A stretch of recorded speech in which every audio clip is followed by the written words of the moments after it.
want to welcome all you true Alaskan patriots to our Alaska Republican Assembly Zoom meeting on the Binding Caucus Rule. I hope you're going to find this interesting and would like to participate. I'd like to open our meeting like we usually do by exercising our First Amendment rights and saying a prayer. So Ron Johnson's going to lead us in a prayer, and he's just experienced a pretty close encounter with the Lord, and so I think this will be very anointed. Thank you, Ron. Go ahead. Thank you, John, and I'll be glad to share that experience at another time with all my friends if you haven't heard it, but it's well worth hearing. Anyway, let's start the evening with prayer. Our Heavenly Father, Lord, we just do so thank you for this evening, Father. We thank you, Lord, that we were born into such a great country as this, as the United States, Father. And we ask that you would bless our meeting this evening. Father, we ask that you would help us bring forth truth boldly, Father, that all we speak might be true, Father. We ask for your blessings, for your guidance. Father, as we have discussion on this subject, I know sometimes it can be contentious. Lord, we just ask that you would temper our thoughts and our minds, and that all of our business would be conducted with civility. And Father, we ask that all we do might bring glory to Jesus Christ. And we just ask this in Jesus' name. Amen. Amen. Amen. And now, Brian, are you there? Here. We're going to have Brian lead us in the Pledge of Allegiance. So, I pledge allegiance to the flag of the United States of America, and to the republic for which it stands, one nation, under God, indivisible, with liberty and justice for all. All right. I just want to thank you all for being a part of this. There's been a lot of talk, a lot of activity, a lot of discussion about this binding caucus, and that is a good thing. And it's my hope that we can kind of continue the discussion, spread the word out, let a lot of people know what's actually happened, how things work in Juneau, how things don't work in Juneau, and hopefully there'll be some really good input and good exposure. So that's my hope for today. We got some good speakers that are going to be shining the light on this subject, and we got a lot of representatives and senators here online. So there'll be an opportunity at the end to weigh in with your own comments. So.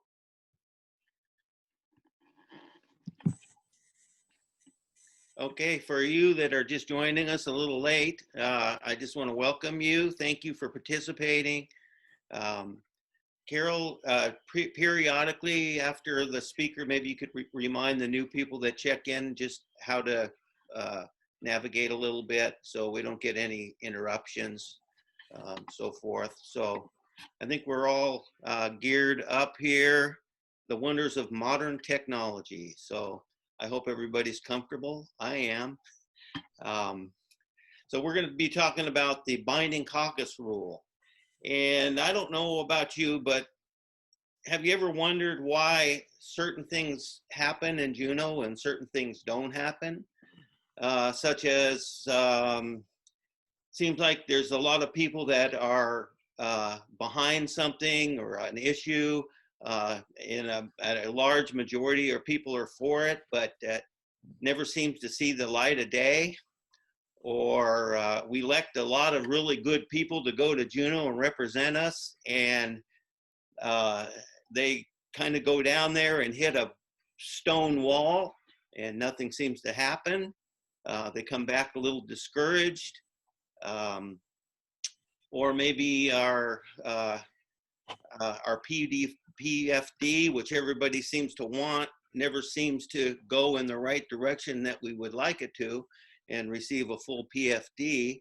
And those that are trying to represent us and get us what we believe is rightfully ours seem to get punished, and the people that are stealing it seem to get off scot-free. So there's a lot of questions I have, and hopefully this meeting here will answer some of those questions. So I'm very, very happy to introduce our Senator Mike Shower, who has been really diligently looking into this area and kind of a force behind bringing this to everybody's attention. So Mike, are you there? I'm here, John, ready when you are. All right. Go ahead, take it away. Okay, I'm timing myself because I've got to be careful. I don't have a lot of extraneous time with everybody, and speed is important. So I'm going to forgo all the hellos and all the fancy stuff and get right into it. So here's the deal, folks. So I'm going to circle my way around a piece of paper. I'm going to talk pretty fast. This is, I know, being recorded, so you can go back to it. It will not last 40 minutes like my Facebook Live did, just because there's so much information. I've got years of data here. So here we go. So what's a caucus? The caucus is just a group of people that agree on issues. It could be a Republican caucus, a Democrat caucus, a farm caucus, an aviation caucus. Caucus is not a bad word. What changes in Alaska? We have this thing called the Binding Caucus Rule. That's different. I want to be very clear on this. The Binding Caucus is not a partisan issue. It is not Democrat or Republican. It's not something the Senate does or the House. It was actually started by Democrats, I found out, the very first session back in the early, about 1960-ish or so. So this Binding Caucus has been around in Alaska off and on since the beginning of statehood. It has been used by both parties. It is being used today. It is being used by both the House and the Senate. And there have also been times, strangely, because some legislators are trying to say it's always been there, there have been times in Alaska politics where we have not used the Binding Caucus. I'll get to that later. So continuing on. All right, what is the Binding Caucus Rule? In Alaska, your legislator has exactly two choices, and two choices only. They can join, they cannot join. If your legislator decides for whatever reason that they cannot pledge their votes to the caucus and to leadership for the 2-year legislative cycle, they don't get to join. They're essentially benched, they're off to the side, they're gonna get a committee if they're lucky, they're not gonna get extra resources and staff and committee chairmanships and things that have a lot of influence and power that you, the people, send us to execute and do things.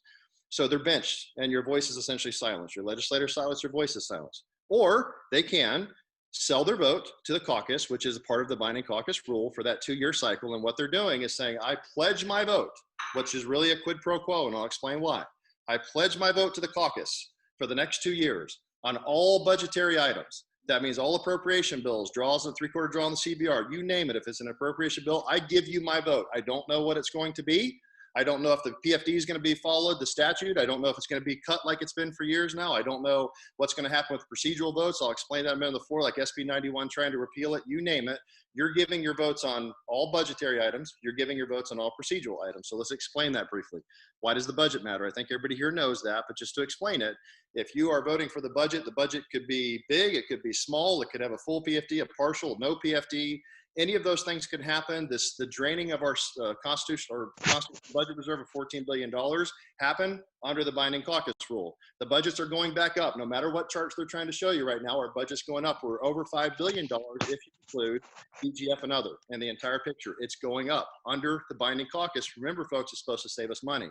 The PFD has been taken under the Binding Caucus. Let me explain. So that's budget stuff. People get budget, why that's so important, but your legislator joining a Binding Caucus has given their vote. Remember that, folks, for 2 years, and they don't know what they're voting for. That's important. The quid pro quo part of this is when your legislator says, I joined the Binding Caucus, I'm going to get something of value in return. What do you get? You get committee chairmanship or two. You get committees where you have power and influence. You might get some extra staff based on that so that you can have more influence. What legislator doesn't want that, right? However, one of the kickers about the Binding Caucus is you agree that you're going to give that yes vote, and if you decide that you ever have to vote no, let's just say PFD is important in your district because that's something that's happened over the last couple of years. If you go, I can't vote for that, whatever that is, say take the PFD, cut it in half, then you get punished and your legislator now loses everything. In the past, the full Binding Caucus just said you were kicked out of the caucus, you lost everything. Senator Hughes and I had negotiated a change where you wouldn't automatically be kicked out of the caucus. You only had to vote for the operating capital budget. I don't want to get too far in the weeds here, just to say that things were not followed. The Binding Caucus, the modified Binding Caucus Rule was not followed. For example, is I was stripped of everything I had. I didn't just lose the chairmanship, which was the deal we struck with Senator Giesel and leadership back in November and December of 2018. I lost the State Affairs chairmanship. I lost the Joint Armed Services Committee chairmanship, which is really odd for the veteran that has more military service than the rest of the Senate combined. Those were both given to Senator Reback. I lost all 5 committees I was on, and basically half my staff was stripped. Now, explain to me how I am being an effective representative for the state of Alaska, not only for my district, but for the state, when I'm stripped of all those resources. Same thing happened to Senator Hughes. Same thing happened to Senator Reinbold. Our current governor, Dunleavy, was affected by this. In a procedural vote, that is anything that the Senate president and their leadership team, or the House Speaker and their leadership team decide will be procedural votes on the floor. They can use those to block legislation, to move legislation. There's a lot of housekeeping. It's not all nefarious, but there are things they can use it as a political tool to do things, right? And I'll give you an example of why this is so important. Think of SB 91. The majority of the state wanted that to be gone, but the previous Senate President Pete Kelly, was using procedural votes when there was a movement to have a repeal bill of SB 91 out. Procedural votes were used to kill it. Same thing for a 50-50 PFD amendment that Senator Wielechowski, a Democrat, was using that, trying to pull it out on the floor, and procedural votes were used to kill it. So you need to understand something, folks. When your legislator joins a binding caucus, they are giving their votes on all of these issues that can not only control the budget of our state, it can control the direction of our state. And they have given that vote up, away. They don't have it anymore. And remember, under the quid pro quo, they can be punished if they decide not to vote. Why does that matter? Because now your legislator has a coercive impact, right? If I walk into your store and I tell you that, give me all the cash in your register, and you say no, I put a gun to your head and say, give it to me. And I say, but I'll give you a choice. You cannot give it to me. That's fine, but I'm going to shoot you. You go, well, that's not much of a choice. That's why I circle back to your legislator in Alaska has two choices. They can join the binding caucus or not. But later on, when they decide they can't vote for something because it doesn't work, it's not constitutional, because it's not statutory, like following the PFD statutes, it doesn't work for their district and what they promised they were going to do, the bottom line is they get punished. And the legislator, I have watched them be physically ill of having to take votes that were not in accordance with what they knew to be best for the state, following the law, or for their district. And yet they had to take the vote, or they said no. And if they said no, like, my goodness, I'm going to lose all of my resources to represent my district. So you see the conundrum that the binding caucus has caused throughout the state. So let's go through a few more things here. So I'm talking really quick. So I've talked a little bit about kind of the bribery and coercion, the statutes. I put them out and talked about them before. The quid pro quo is you're getting something of value when you join the binding caucus. They are promising you chairmanships, committees, more staff to do the work. That's awesome. That's a great thing. However, they can also take that away from you. That's the coercive factor. Now, I'm not sitting here saying that a previous senator or House rep or anybody is out there breaking the law per se. This may be more the spirit of the law versus the letter, but you can see the bribery impact of it, and especially the coercion for your legislators when they're going, I can't vote for that. Well, you'll vote for that or else. That's literally the square corner that your legislator has put into in Alaska with this binding caucus. This binding caucus rule concentrates immense power into a handful of legislators, all right? It's not 60 legislators making decisions, and it's certainly not your legislator. If they're not in leadership or in kind of the cobble that's in power, if they're out of favor, for example, then you really don't have a voice. Your voice has been silenced in Alaska. You need to understand that, and that's a big deal. If your legislator's voice has been silenced, their resources have been stripped, your voice has been silenced. Your ability for your legislator to do things for your district or the state have been stripped away. That's a big deal. And I would say that as I've talked to older legislators that have been around the past, that maybe years ago when there was a lot more money involved, it wasn't as big of a deal because we just had tons of money to spend, and this didn't really become that much of an issue. And it was more of a gentleman's agreement. But the reality is, as you've seen over the more recent years, as money started to constrict and there's less money coming through the pipeline in the sense of oil production and price, now it's becoming this problem where now you're forcing, for example, conservative legislators who want to reduce the budget can't. They're being silenced if they do something else, which we've seen for several years now. So this becomes this very coercive factor, and it starts to guide the policy of the state, and it allows people that maybe want to spend more money or spend down the CBR or take the PFD or enact a tax. If they're in leadership with a binding caucus, they can do that. I'm at 8 minutes and 50 seconds. I'm doing good. I'm getting close to finishing here, so it's much faster than 40 minutes, I promise. So I want to get the research out to the group so they hear it. I've heard all the reasons, and there's been several thrown out, that it saves us money, it costs us money, that without it, there's chaos. I'm seeing certain legislators right now trying to go out and send the message that, well, without this, it would be a stalemate. It would be chaos. We would never get anything done. I've seen some union folks on the leadership side trying to say, well, we can never do this because you have a constitutional mandate to pass the budget. What does my research say? As I have told, many of you know this before, I have reached out across the country and spoken to a legislator in 48 of the 49 other states. The amazing part of this is not one state, folks, 0 other states use anything like what Alaska does, where as a legislator, you must promise your vote just to be allowed to join a majority, and then get punished with an agreement for punishment before you even join the caucus. You're not allowed to do those things. Nobody does that. To be fair, Washington State has something akin to our binding caucus for procedural votes only, never for the budget. And they also get to walk off once in a while. If they come to you and they say, hey, Senate President or House Speaker, I can't vote on this when it's political suicide, they'll be allowed to not take that vote. But in Alaska, absolutely not. You vote as you're told or else. That's a significant difference. There was probably 6 or 7 other states that had something where you might be punished by a speaker or a Senate president if you went against them, but there was never this quid pro quo in an agreement. You never pledged your votes for the entire session, and there was no agreement for punishment. It became 2 people fighting over something. That happens all the time. That's not a big deal because you never made a promise. That's just somebody pulling political power. But nobody else has anything like what we do, where we both pledge and punish legislators in this agreement. Now, here's some stuff that people have asked. Well, I've seen some legislator in a debate that there's somebody on here that debated him a few weeks ago up north of us here, and he kept waving the Constitution around like this is in there. I've got news for you, folks. This is not written down anywhere. This is not in our Constitution. This is not in our statutes, and it's not even in the uniform rules that the legislature operates under and agrees to every 2 years. It is probably not written down for a reason, as I have found out. If you try to write this down, and here's an interesting fact, we did. And I'm going to give credit to Scott Ogan because he's on here. We asked Legislative Legal if they could write us a bill that would codify and write down the binding caucus rules. Would you like to know what they said? They said, we can't do that. There are constitutional issues with doing so. And I go, well, son of a gun, constitutional issues with the binding caucus, but yet we're using it every single year in Alaska. Isn't that something strange? So you need to consider why probably people were smart enough to say, we don't want to write this down because it would be subject to a challenge. So realize that when people try to tell you, well, we can do whatever we want. Well, this rule is not written down. And the judiciary in this state has already basically said the legislature can break its own rules if they want to. We know that through things like the PFD case Wielechowski filed. A couple other things.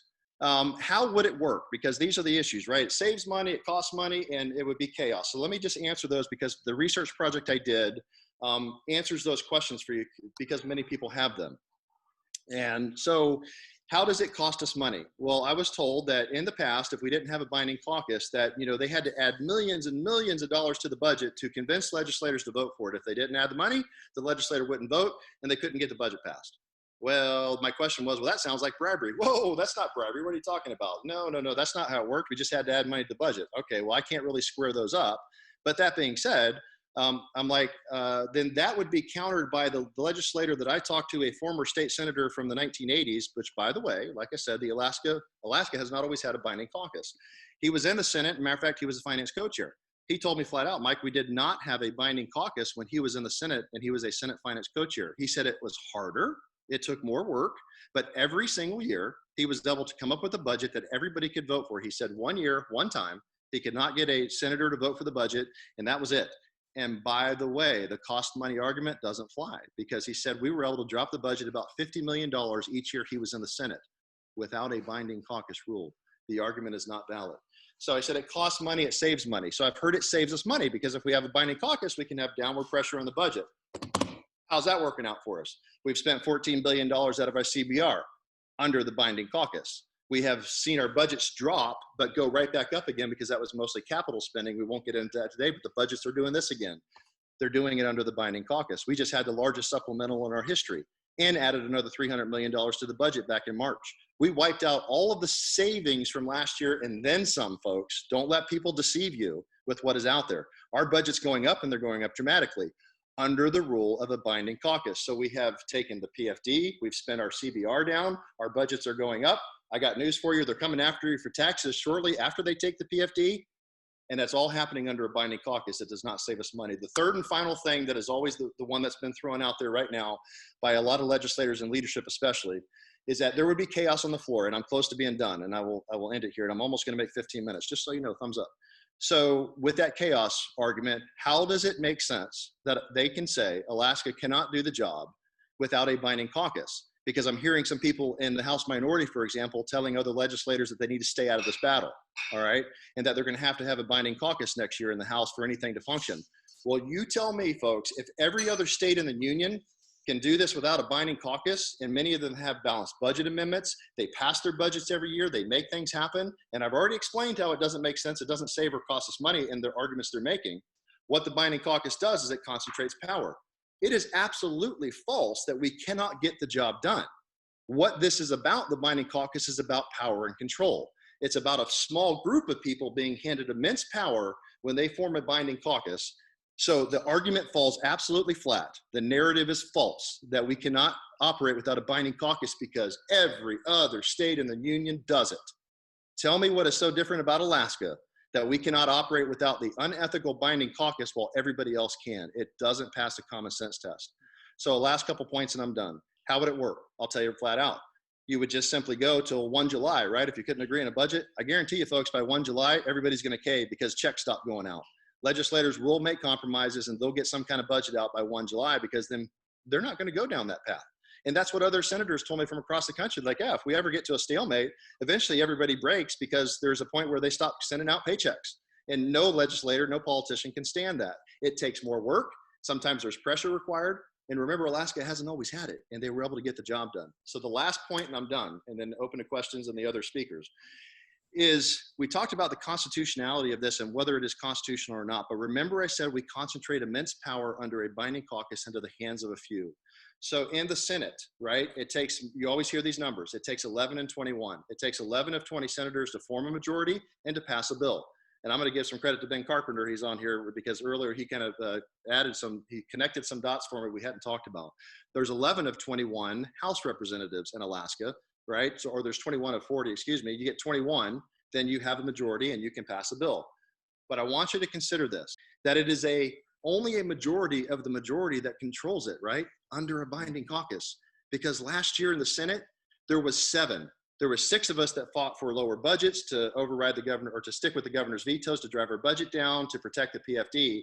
There were 7 senators in the majority that wanted to take the PFD, that wanted the budget to go up, that wanted to override the governor's vetoes. So those 7 were able to say, we've got the majority and therefore we can force the vote. And by the way, they were all leadership as well. And they can force the vote and they can punish the rest of us if we don't do it. So 7 people, folks, control the Senate in Alaska. They do. And they can make policy. In the House, it's a little different. There's more people. 11. It only takes 11 of that 21, right? And if they have that 11 in a binding caucus that make a decision, the other 10 have to follow suit. And therefore, you have 11 of 40 that control policy. Do you see where this goes, folks? This isn't about the budget and saving money. This isn't about stalemates. This is about power and control, controlling the agenda of a handful of people, giving them immense power. They, of course, want to hold on to that. They don't want to give up that power, right? And those that may get the chance to have that power certainly don't want to make the binding caucus illegal because that would be the intent here. Let's file legislation. Let's look at a bill. Let's look at constitutional amendments, both of which I filed. And other legislators were helping support it to make this illegal in Alaska. So there's my 18 minutes. That was longer than I wanted. I apologize. There's just so much information. As you know, I could talk about this for days. I'm going to shut my trap right there and be done. And John, I can answer questions when the time comes. I know you have other legislators. Thank you. Thank you, Mike. That was excellent. Yes, you are connecting dots, I think, and we really appreciate all the time and effort that you spend in that. One thing that maybe you can clarify, when you talk about the leadership of the House and the Senate, are you talking about the Speaker, the Rules Chair, the Finance Chairs, or who gets to be in that little group of leaders? Okay, I'll answer that briefly and let others take their hack at it as well. So when you form that majority, it's basically any man for himself, if you will. So whoever is able to get enough people together to get 11 in the Senate or 21 in the House first, they win. They get to be the leadership, and usually that person's going to be the House Speaker or the Senate President. They're pulling their coalition together. And they'll make promises, right? And I'm not saying that's wrong. That's just how it works. Say, hey, if you join me, I'm president, you get to be rules chair, you get to be this, you get to be that. that's just how it works. That's horse trading to set up an organization. There's nothing wrong with that. That's how it works. But what happens within those organizations when I say leadership is usually, part and parcel of that binding caucus, because that gives them the immense power. And remember, it's in why leadership matters for those procedural votes, which are massively important to the direction of our state, is it's leadership and their team decide what those procedural votes are going to be. I've seen some legislators right now that one of them's using a flipping quote from the Bible and saying, Proverbs 18:17, he who speaks first is often seen as right until somebody stands up to cross-examine or challenge him. They're basically trying to say we're lying about the binding caucus, and that once they start telling us all the great things that it does for the state, that we'll be okay. My point is that leadership is the one that gets most of that power. But within that, John, you could have a bigger group. You could have, like, example, there's 5 in leadership in the Senate, but there's 2 more that join them kind of on this binding caucus side to take the PFD and do other things. Different numbers in the House. Ben or George could possibly talk about that. So it is an important question, but it's kind of whoever gets there first and forms that majority. And we were 7 and 6 split in the Senate. That's why it's so important. 6 of us didn't want things to happen that happened. And that was a big part of changing it. If we could have stayed together, we could have driven changes to the policy and the votes last year in the budget and the PFD and other things. But several legislators were very worried about that coercive power of the binding caucus. And they go, I can't afford to give up, my chairmanships and committee and staff to do the work. I get the conflict. I totally understand that. 3 of them ended up voting with the binding caucus. 3 of us did not. I don't challenge the legislators for making that decision, because they're given a damned if you do, damned if you don't choice. Right. Either vote with us, even though you know it's wrong for your district, state, whatever, or you're going to lose everything. You're going to be punished. So a longer answer, but hopefully that explains it. Yeah. Thank you. Thank you, Mike. And we are going to have a time of questions. I think maybe we'll wait till the very end, because sometimes those questions can take us a long time to get through. So next we're going to have George Rauscher, Representative District 10. He has a different, maybe not a different take. District 9. He's going to talk about the majority-minority way that is set up. George, are you there?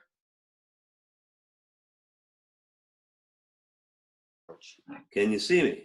Yes, we can see you. All right. Well, I don't talk as fast as Senator Shower, but I do believe that he's on the right track there. And this kind of piggybacks along where he's headed. I believe that he solved only part of the problem, part of the equation down there. We go down to Juneau, as he explained earlier. You begin the process of organizing. Either you're in the minority, you're in the majority. If you're in the majority, I don't know. I've never been there to know the exact way they decide who gets on what committees. But I do know in the minority, we have a basic process where we kind of interview each other and we see who's best fit for the job, and then we see what kind of seats we have available to us. Usually we have less than 50% of those seats available to us in the minority, which means the majority of those seats go to majority members. And we're not just talking about the co-chair now. That obviously goes to the majority members. The seats also, the majority of those seats go to the majority members. So when they put a bill through, it's most likely to get a pass. And our vote is pretty much null, and it's not going to be counted because there usually aren't enough of us to get that process to come to a standstill or to be rejected in the committee. But anyway, so the process is the problem. All right. Once you get in the majority, you're at a very big advantage. You have points. The points are a lot more points than you have in the minority. The minority, I believe, this year was 35 points for you to hire your staff, and that basically accounted for 2 staff. And when you're in the majority, well, I believe there's an extra 19 more points involved there. Now, that also gives you a chance to get better staffing, more points per staffer, you get better quality staff. The priority on the bill list, when you say like you're drafting yourself a piece of legislation like this one we're talking about right now. If I was to put it in, and we all have to submit them all to Legal. We can't write them ourselves. They have to fit them in just right inside all the statutes, so that there won't be a problem when it's introduced, either on the floor or in committee or wherever. So they actually rewrite all of them. Now, the priority list goes to all the majority members. Minority, you may have to wait weeks and weeks and weeks for your bill to be completed. So you can look at it and send it back to them again because they didn't do exactly what you thought they were going to do. And so then you're going to spend some more time waiting. So that's another perk that the majority gets. There's also allowances for travel and the committees and stuff like that. There's privy on where the caucus, meaning the legislature is headed, as far as maybe the House side. And you don't know that. You're playing catch up all the time in the minority, and you're basically playing defense. You're not always on the offense because they basically know where it's headed. Conflicting schedules, no problem. If you can't make it, you just say, hey, the meeting is canceled this week. That's all. The meeting is canceled on Tuesday. The meeting is canceled on Thursday. So you have a whole gamma of extra perks. So basically what this bill is going to do, it's going to level the playing field to where you're operating as one giant caucus now, as far as getting seats, assignments, or once you voted for the speaker, your seat assignments for committees and all that are still voted upon by all of the members. And basically, I feel if you're at an advantage for joining the majority and your district is at a disadvantage being in the minority, you don't have the staffing, you don't have the quality of staffing, you don't have the points to give out, you don't have the ability to work the committees like the majority does, you won't have the chance to get your bill heard, your bill is going to sit in the drawer. All of those things are at a disadvantage for every district that's in the minority, and this shouldn't happen. So that's basically what this bill is about, and we're working with the Legal to actually finish writing it for us at this point. Ready. So you're working on some legislation maybe to to change that or Well, basically, the legislature gives everybody the same points. Everybody, now, if you're going to have a committee chair, you're going to get an extra set of points because you'll need extra staffing, right? But you don't get automatically extra points because you're in the majority. Because there is no majority and minority. You're working as one big group to get something done down there. And that gives everybody a chance for their district to be on the same playing field as everybody else. And I'm sure, there's going to be cliques. You can't stop that. There's going to be, people who try to get together and cause, power and control. But at least you're starting off on the same foot. I mean, even let's take a look at when press releases. You have basically press people. The speaker right now has 3 press people. The minority barely can afford 1. And we could barely afford them with the points that we are allotted to hire a press person. But yet the majority has 3 press people, and they're dictating and that's where the message goes out loud and clear, even to the newspapers. The newspapers are listening, and it's at a complete disadvantage because they have the more manpower, more points in that respect too. So that's basically what this does. It levels the playing field.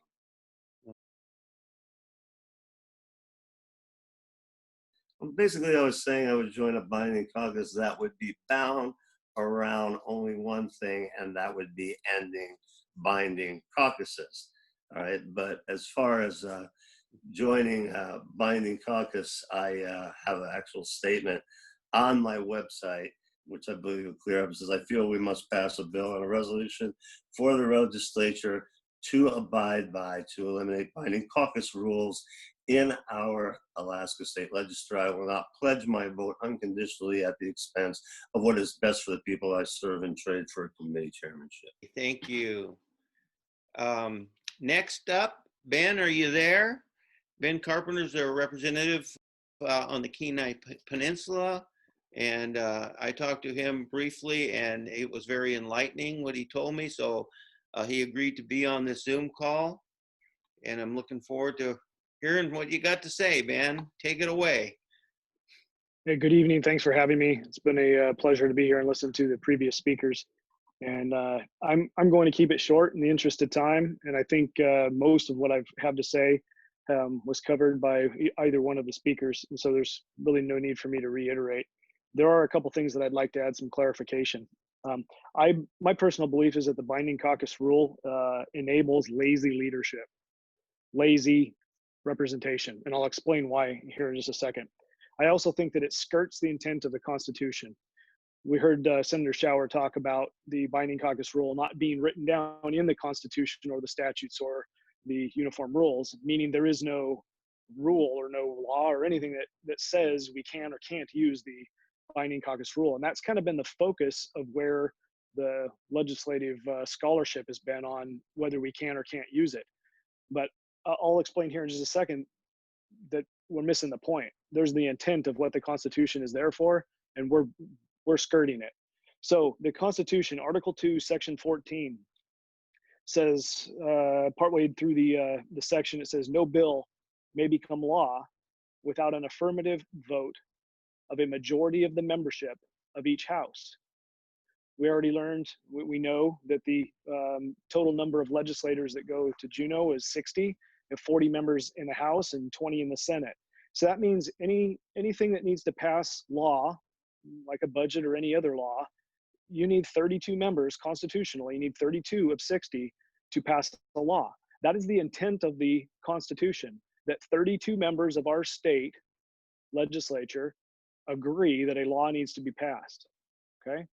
So those people who are supporting the Binding Caucus will say, well, all the members get to cast a vote, and they do cast a vote. Matter of fact, they're not going to be able, unless they're absent, they're not going to be allowed to not cast a vote. But we're missing the point here, because if you've got a binding caucus,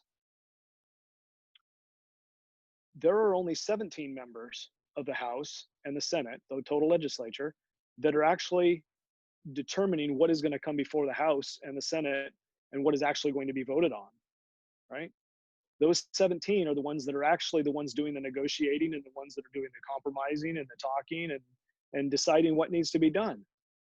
So if you're looking at a constitutional requirement that a majority buys off and runs the state, right, makes a law, only 17 of those are actually have the power and the through the binding caucus of that tells the other, you know, what are we missing there? 15 disenfranchised districts that you don't really matter because you're not part of the 11 or you're not part of the 6. In the House, it's 11 members that form the majority of that majority caucus. In the Senate, it's 6. Your question earlier about leadership, we vote on the Senate president and vote on the Speaker of the House. And then the other leaders are the majority leader, the majority whip, the 2 House Finance co-chairs, and Rules chair. So that's your 5. Those individuals in the House are appointed by the Committee on Committees. And one of the first things that the Speaker does is assign the membership to the Committee on Committees. Those members then make the decision, they vote on who is going to be in each committee chair and who is going to fill those leadership roles. And then that report comes to the body and the body votes on it. So you can see that the goose is kind of cooked already. If you agree to be in the binding caucus and the Committee on Committees puts you into a committee choice committee assignment or leadership position, you're going to vote on that Committee on Committee report, because to not vote it would be to leave you out of that position, right? So it's kind of a foregone conclusion that it's going to pass. So Constitution demands 32 out of 60. The Binding Caucus enables 17 out of 60 to control the budget and the direction of the session. And I think that the reason that you see this happening is because like our self-government's messy. You know, if I only have to deal with 17 people instead of 32, wouldn't that be a good thing? Like I would just think out of the human nature says, I don't want to deal with 32 if I could choose to deal with 17. But that means there's a good number of people who are disenfranchised. Now, I'm not talking the legislators. I'm talking about the people who elected them that don't have a member that actually has a say. Because you can just disregard it. If you're not part of that 11 or part of the 6, it doesn't matter what you think. Because at the end of the day, those 11 are the ones that are going to put the bill forward, or this is how you're going to vote, or this vote's now procedural and you'll support it, or you're not going to be in your committee assignment anymore. We're going to take your staff away. So self-government's messy. It has to be, because we, the people, are the ones that are making that decision. And human interaction is hard and it's ugly at times, but that's the way it is. It has to be that way. Mm-hmm. The Binding Caucus attempts to make it less messy by reducing the number of people required to reach an agreement. And that is not right. That is skirting the intent of the Constitution that says 20 or a majority of each body needs to pass a law. And if we're agreeing to an informal law that we can't even codify because it would have constitutional implications, if we're agreeing to follow that kind of an agreement that reduces the number from a true majority to a smaller number, then we are skirting the intent of the Constitution. Using the Binding Caucus Rule isn't good governance. And if we were focused on good governance instead of power and achieving what we can for ourselves and our districts and put the state forward first, good governance would be our objective. So we need to choose the hard right over the easy wrong. That's about all I have to say tonight. John, it's Mike. Can I make a couple not corrections, but additions, because I think they're important before people ask their questions? Yes, please. So just very briefly, same points that George was talking about is very important. That's a good bill. It's a good addition because that treats everybody the same. And right now, I say that for this reason. How do we hire? Hired points are being used as a political weapon because it's happened to myself, Reinbold, Hughes, others, probably some in the House too. I'm not aware of all of them. And it used to be that the Senate secretary and the House clerk would sign off on the points each legislator had, and they would have their points. They chose who worked for them, etc. As Scott Ogan and Terrence Shanigan are both sitting on here as my staff watching tonight, Scott was actually materially harmed by Senate President Giesel because she used those points as a weapon. She was not going to allow me to use the points I had to hire who worked for me in my district and the best relationship we have because it's how my staff worked. It worked out great. She said no. And it wasn't until I went kind of offensive on the radio and Facebook that she backed off and said, well, fine, you can hire who you want. But she actually slapped him down from a 23-point range to a 17. We've given the ability for the Senate president and the House speaker to use those points as weapons, as further weapons, more coercion against a legislator who doesn't want their staff to be harmed and needs those staff to work. So that's an important bill. George is talking about that kind of equal distribution of points, but it is an actual political weapon that is being used against us as well by leadership right now. Another poor way of governing in addition to it.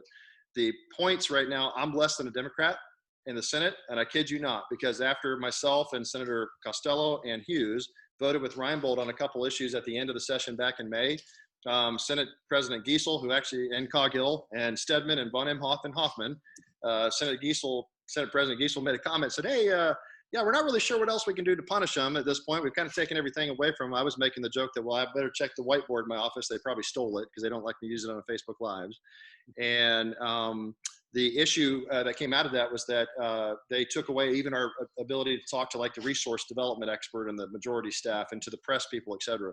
The Democrats in the Senate, my friends, have more resources to do the job than at least 3 of your Republican colleagues in the Senate because of how they were treated by people. And that takes me to my last point, and I'm done for the questions, is that I've heard some people say that, well, you know, the Binding Caucus, if we had Republicans and the right people in charge, it might work. And well, we thought maybe we could make it work last January too in the Senate. Well, how'd that work out for us? Not very good. Senator Hoffman actually broke the binding caucus agreement we had by voting against the budget. He was not only not punished, he was rewarded with Senator Costello's leadership position.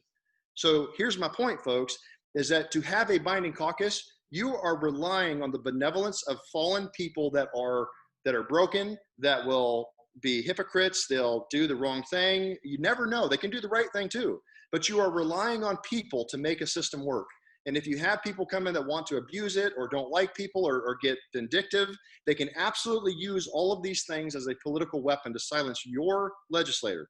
And so I think that's very important to also understand that this binding caucus gives that kind of power, not only to silence your legislator, but to use it as that political weapon to get what they want. We cannot rely on people to do the right thing. We need a structure in place that is changed so this system can no longer be used. I think it's a way to cap off the be done there for the night, but I thought you folks would want to hear that because I think that's a critical part of it. Thank you. No, we appreciate that. Thank you. Thank you. I think what we'd like to do now is we have a lot of legislators on our line right now. I think I'll let you guys weigh in first. I would encourage you to keep it short, no campaign speeches or anything like that. Let us know where you stand on this issue. And if you have anything to add, we'd love to hear from you. So go ahead and raise your hand and Carol will give you the floor.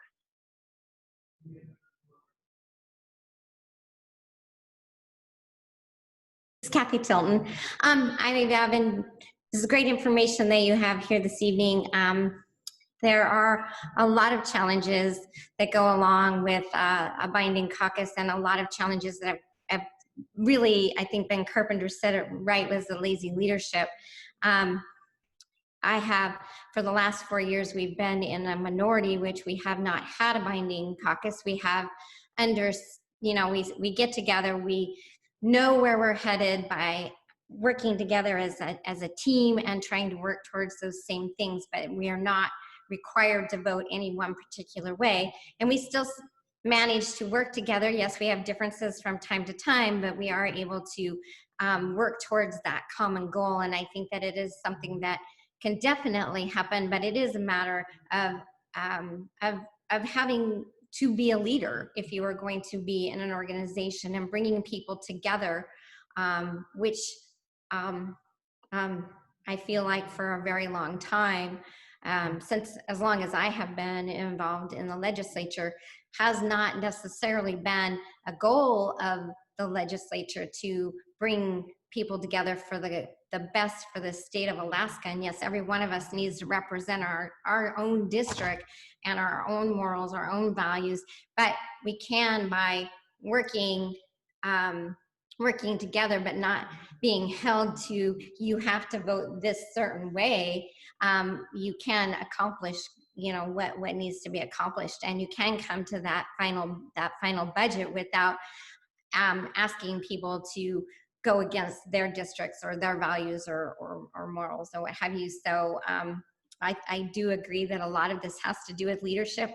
As far as what George was talking about, the difference in minority versus majority, I think there's not a lot of people outside of the legislature. I mean, this inner circle of you wonderful people who are engaged here know a lot more than the bigger circle of people who are the voters and don't know that we're held to, different guidelines when you go into the legislature, where we're all elected by our constituencies. We've all won, and we're all representing our districts with a certain number of people that, it's their vote that we are there for, but we are held in a different, I don't know how I want to put this, but there's a different set of rules for majority versus the minority and what they receive. And there's a whole lot of powerful decisions that affect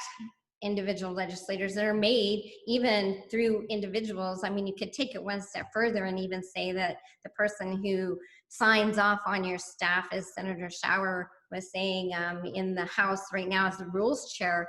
And so, you know, and we do get a different number of points for, in the minority, you know, we typically are assigned to the smaller offices. We have less points to hire less staff. We are not considered to be committee leaders, and we are given a certain number that is based on the uniform rules, based on the size of the minority, how many people from our group will actually have a say in that particular committee. Such as this year on the finance committee, there was, it's a committee of 11, but we had only 4 members coming from the minority. So there's a lot of things I think that need to be looked at. I don't want to take up a whole lot of time. I see there's a lot of questions, so I'll be available for anybody to ask me questions. You all have my number and can call me anytime.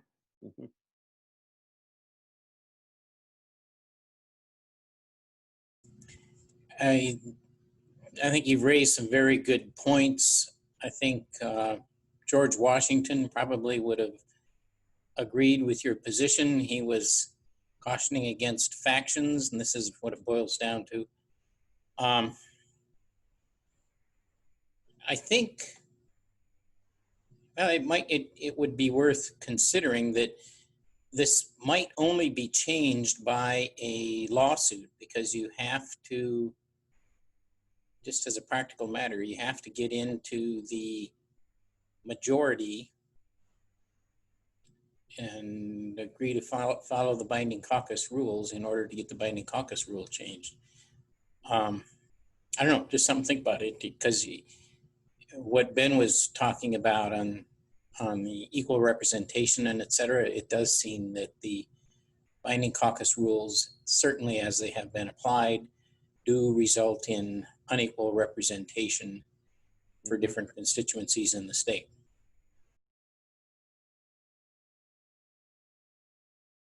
Pretty much every other state, being elected as a Republican or as a Democrat means something. Now, it may not mean a very specific something, but it means something. And that's enough to at least identify who you are more likely to agree with in the legislature and less likely to agree with in the legislature. And so that is how 49 or so other states figure out, you know, how to start building majorities and how to start focusing on priorities and so forth. And generally, you know, whatever those series of items that the party that won, you know, likes, those get to be put on the agenda, and the other party gets to wait until they can, you know, find enough votes to take that place.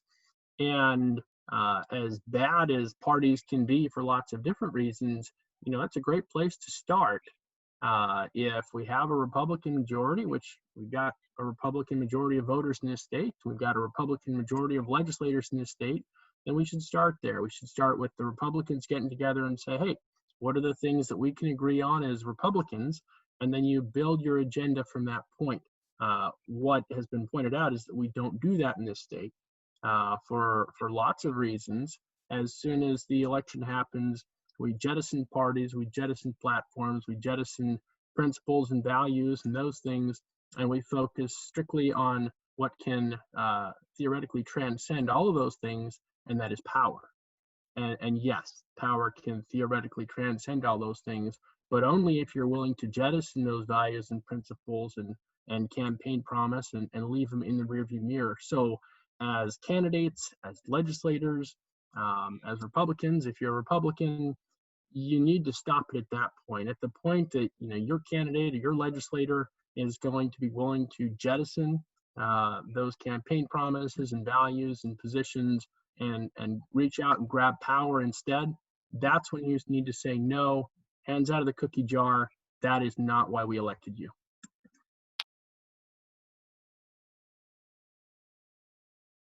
I don't think there's many legislators in favor of the Binding Caucus. I think that Representative Tilton was correct. We just got to put together an organization of folks. I think the caucus, in my short experience, is it just creates lazy legislators. You don't have to work for consensus. You don't have to work for, you know, that trust. It's and so that's, you know, my stand on that. I mean, I've was one of three. There's only 2 senators that went on to co-sponsor Senator Shower's piece of legislation, and I was fortunate to be one of those legislators. But it's, there's so much more, and there's not enough time to really go into everything. I don't want to take that time from other questions from other folks. But, folks, they know how to contact me for my feedback and opinion on it. So thank you guys for hosting this.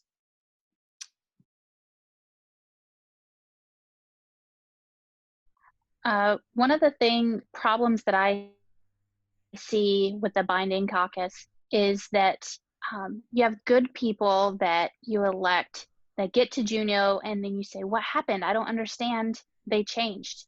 The Binding Caucus empowers people to become politicians rather than representatives, because in order to remain in the favor of leadership, they will join the Binding Caucus because they're promised you can do so much more for your district if you're a part of the majority. In order to be in the majority, we have to be a Binding Caucus, because how else can we govern?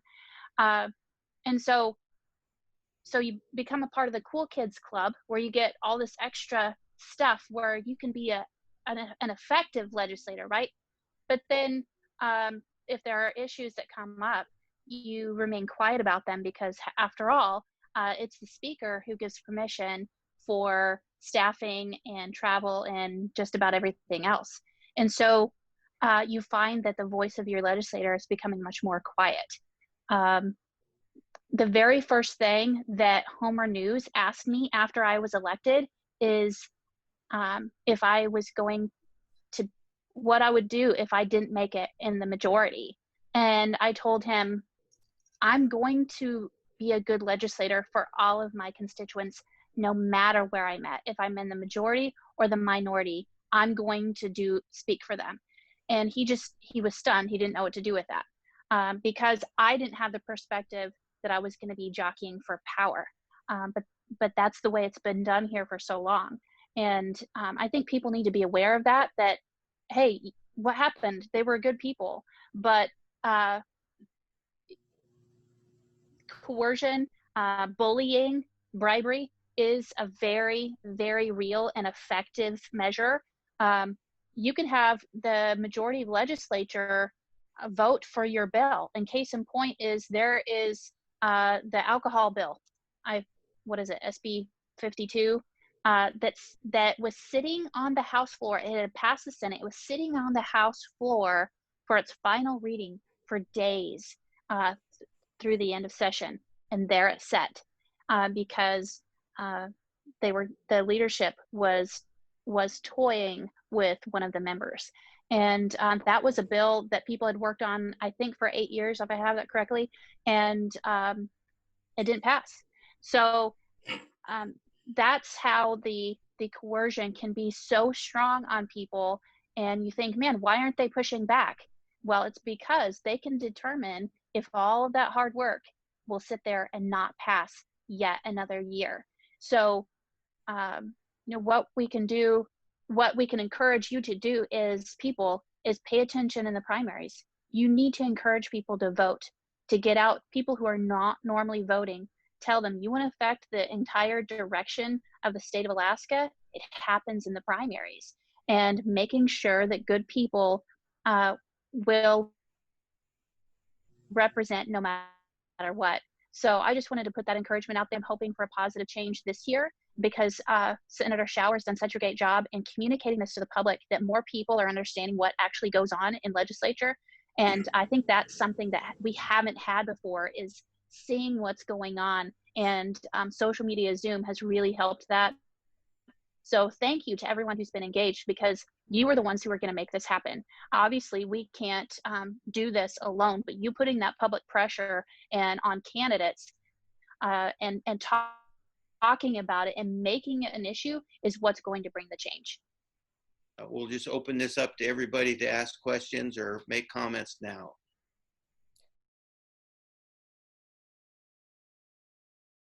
You know, I'm wearing my t-shirt. I don't know if you can see it because it might be backwards, but I'll give up my t-shirt and my Second Amendment rights when politicians quit lying.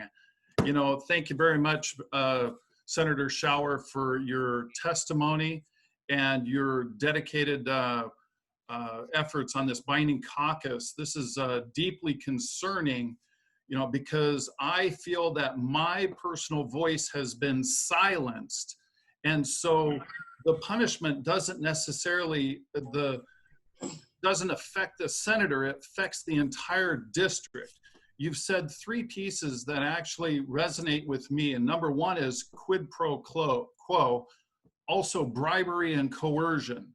Now, in my profession, I'm a financial advisor. And as a financial advisor, I'm held to a higher standard than our elected officials. I take ethics, I take continuing education on an annual basis, hours and hours and hours of continuing education to make sure that I stay ethical to my clients. And that's one of the pieces that's missing from all legislature, all government officials, that they're not held to the same standard. Are we following the letter of the law, or are we following the spirit of the law? It is unethical. When we look at the actual definitions, and thank you, Terrence Shanigan, for putting that on the text messaging and the chat messaging, but coercion, Alaska Statute 11.41.530, a person commits the coercion if the person compels another to engage in a conduct from which there is a legal right to abstain, or abstain from conduct in which there is a legal right to engage. And I could go on and on. Subsection 4, take or withhold action as a public servant or causing a public servant to take or withhold action. That is coercion. We are being coerced. That is a Class C felony. And why are we not treating this as a Class C felony? Bribery, a person who commits the bribery, if a person confers, offers to confer, agrees to confer in the benefit of a public servant with the intent to influence the public servant's vote. Alaska Statute 11.56.100, that's bribery, Class B felony. These are felony charges. Why are we not engaging the Federal Bureau of Investigation? Well, wait a minute. This isn't under the jurisdiction of the FBI. It's under the jurisdiction of our executive branch, under our state, Alaska state troopers. Why are we not getting together, every single one of us? How many people are on this Zoom meeting right now? 55 of us. If every one of us, 55 of us, went down to the Alaska state troopers and filed a complaint with bribery and coercion, we could throw Senator Giesel in jail. Why are we not doing that? That's my question. And that's directed to Senator Mike Schauer, because you represent me and my district. And I'll go down there with you if that's what it takes. But talk is cheap. Take action. We need to take action. We need to take it now. We can't pass another law when our lawmakers are breaking the law. I'll get off my rant. Thanks, John. So, thank you. John, I will do my best to answer that, because you know where I stand on this, and I've also said I've been very clear that every option is on the table. I have to comment that I know there are many activities that are taking place. There are citizens that are looking at lawsuits. There are citizens that were complaining perhaps to law enforcement agencies and asking questions. I am doing much more than I am gonna come out and say here, only because I'm not trying to be, I'm not trying to obfuscate my answer, John, but obviously there are things that need to take place, and conversations and other things that don't necessarily translate into talking about them in public until I am ready to do so based on certain things. Your question about the specific point of the binding caucus being bribery and coercion, I have asked for legal opinion from both our Attorney General and from the Department of Law. So far, I'm not getting a very positive response. I'll be very frank about that. I am hoping that the governor himself might speak up at some point. While he doesn't want to get involved in legislative business, he just was a legislator. And he was in fact impacted by the binding caucus. He was kicked out of it. So I would hope that Governor Dunleavy would at least speak in a positive light to this effort to get rid of this unethical binding caucus and make it no longer a part of Alaska politics. However, the prevailing opinion so far is that it is not, what is the right words I'm looking for here? It is not, the leadership is not breaking the law in accordance with what the legal read on it is about both bribery and coercion. Now, I disagree with that, and a court case has not yet been filed. I'm not saying there won't be. I'm not saying that I might not do one with other legislators, and I'm not saying there may not be some people out there that are looking to do the same thing. And I honestly think that maybe that's what it's going to take, John, to do that. I have not explored every possible path yet. I'm giving you a long answer because there's a lot to this, but there are many things afoot right now where people are working on different things, and I hear bits and pieces because I'm kind of becoming the face of this out in the state. I'm getting lots of people that are making phone calls and asking questions and whatnot. So there's much more afoot than might be an appearance of me just having a Facebook Live video and an article, and others are doing things as well. So suffice it to say, however, John, you may wish to do this yourself as well. Because if you do not, I can't turn off the ding. Sorry, I don't know how to do that. My phone has messages, or my computers, they're all linked. It drives me nuts. So you may wish to do that, John. There is validity to perhaps a citizens initiative, one, like I said, to actually do what the legislature will not. How do you get term limits? I don't know how you get people to vote against, having a 45-year career in politics. How do you get a binding caucus eliminated? I don't know how you do that when the people see they're going to have immense power when they're finally in leadership. So these are tough things to do. There is the danger of lawsuits because you could have a Wilikowski case where he's trying to do the right thing in the PFD and the Supreme Court goes the absolute opposite direction and gives the legislature authority to do whatever the heck it wants. So there is always a pro and a con to an action. I hear your frustration, John. I feel the same way. I think that becomes clearer every time I talk about this. My blood pressure goes up. But we have to fight the battle, and we cannot back off on this one. There are multiple answers: legislation, replacing legislators with ones that might be willing to help fight this or make it, eliminate it. So there's many things at play here, John, and I probably didn't answer that, and I've kind of spun here for a while, so I apologize. But you're asking some really good questions. Anybody else want to take a stab at it? If it takes a class action lawsuit, let's file it, because we cannot delay. We cannot wait. We cannot wait for our legislators to get together and put forth a bill that gets shot down by the same leadership that's destroying our state. Don't disagree, John. It just takes time. There are some things here that take time. Class action lawsuit put everybody in Juneau in a week. It brought everybody to Juneau in a week with a class action, with a lawsuit. Mm-hmm. Right. So let's get on board. Let's put this in action, because we cannot take any more time trying to put forth legislation with a corrupt Juneau. Yeah, there may well be an equal protection issue here that we looked at that may rise even above our state Supreme Court. That's something probably to go outside and ask in the private sector among counsel. But first, I want to commend everybody in the Valley of Aqua. This is extraordinary. You folks are right on point here. It's a privilege to be part of this. And, Senator Showers, for you to lead this as you are, we have a head of the spear. What is so damning here is what this does. It creates winners and losers. And as other folks have spoken of, the one thing that it is exacerbating is the race to the bottom, because the spending affects everything that happens, and to think that we can't run out of money is a fool's bet. Look what's happened with oil. So I think this is wonderful. Thank you for me being a part of this. Thank you.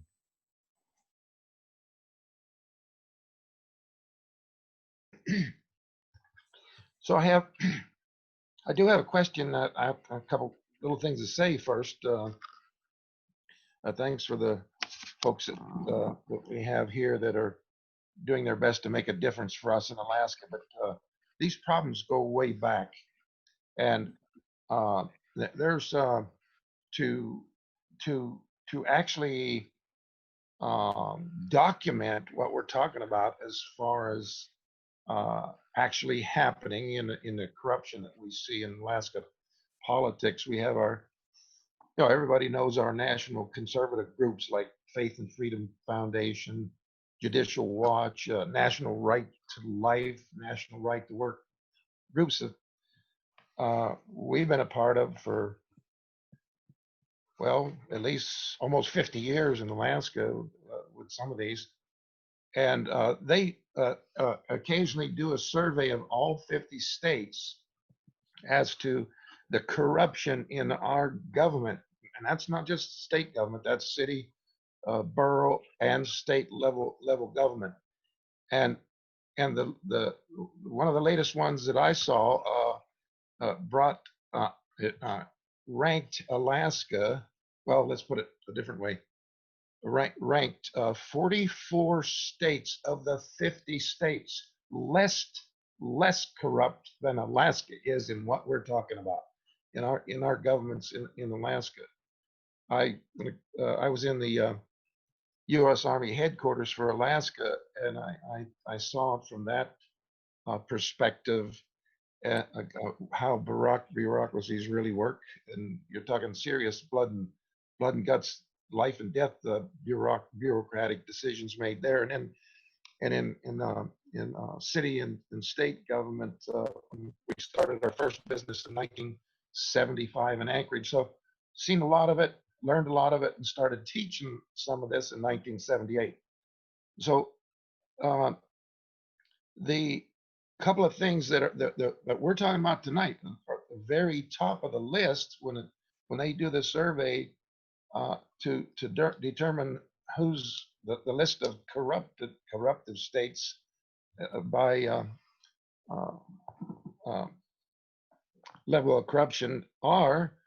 The first one is a lack of integrity in our voting system, and the second is this binding caucus system in our state government. These are right at the top of the list of why we are chosen or designated or proven to be the sixth most corrupt of all 50 states. So my question is this, and I'll answer it, and then I'll let everybody else answer it. So where did these things come from? What's the genesis of the things that we're talking about in voting and binding caucus and so many other things? And the answer is the deep state operatives is a cliche that's used in the last couple of years here, especially since we got our break in the presidency with Donald Trump to start talking about deep state corruption. That's not just a national thing; that's a global thing. So and those operatives at the national level and the global level, they've had a lot of practice in pushing and achieving their goals for globalism, for nationalism, globalism.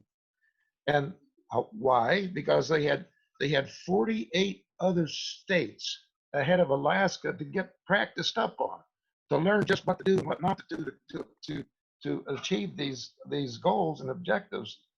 And what we're talking about, some of the things, the main thing we're talking about tonight in this binding caucus is one of the things that didn't just start just yesterday.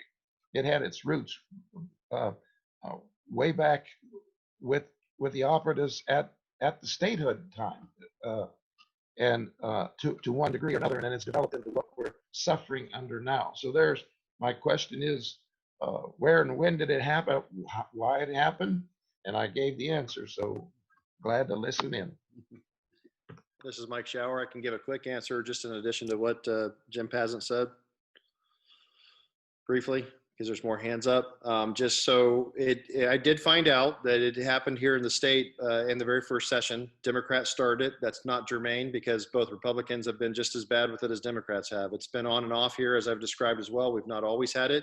There are some, and I'll just call them what they are. There are some lies being spread by certain legislators that we've always had it. We have to have it. It's always been around. The federal government uses it. I can tell you a very close friend who worked as a senior staffer for Devin Nunes out of California, senior, U.S. House representative. When I told him what happened here in 2018, when he came up here to help me run, he nearly threw his scotch off my deck when I explained this to him. He used very colorful language that I will not repeat in front of this crowd, but he's like, it is, and he's there, he's active right now for the last 2 decades. He's like, we absolutely have nothing like that. He's like, you have to bring money and that kind of stuff. He's like, there is no promise of how you'll vote, and there's no real punishment. He's like, this contention, and I'll tell you flat out a name, Senator Natasha von Imhoff is telling her constituents in letters that since 1903, the federal government has had a binding caucus. Folks, that's a flat out lie.